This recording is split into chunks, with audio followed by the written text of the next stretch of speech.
ভাই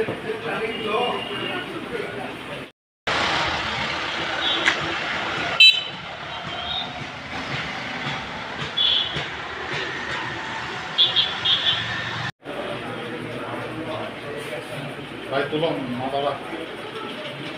মাথাটা তুলো।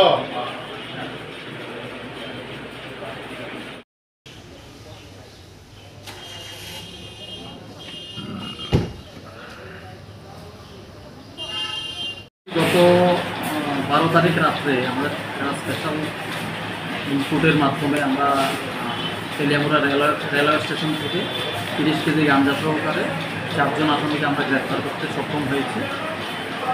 ওই 4 জন আসামিদেরকে আমরা পুলিশ রিমান্ডে এনেছিলাম ইন্টারোগেশন করার জন্য 5 দিনের জন্য।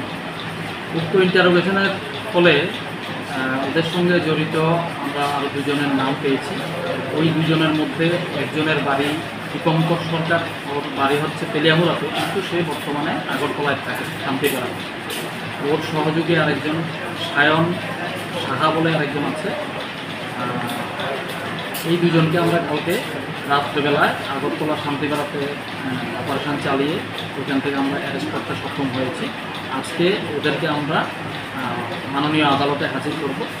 ওদেরকেও আমরা পুলিশ রিমান্ডের জন্য প্রেয়ার করা হচ্ছে। ভাই তুলো মাথাটা তুলো।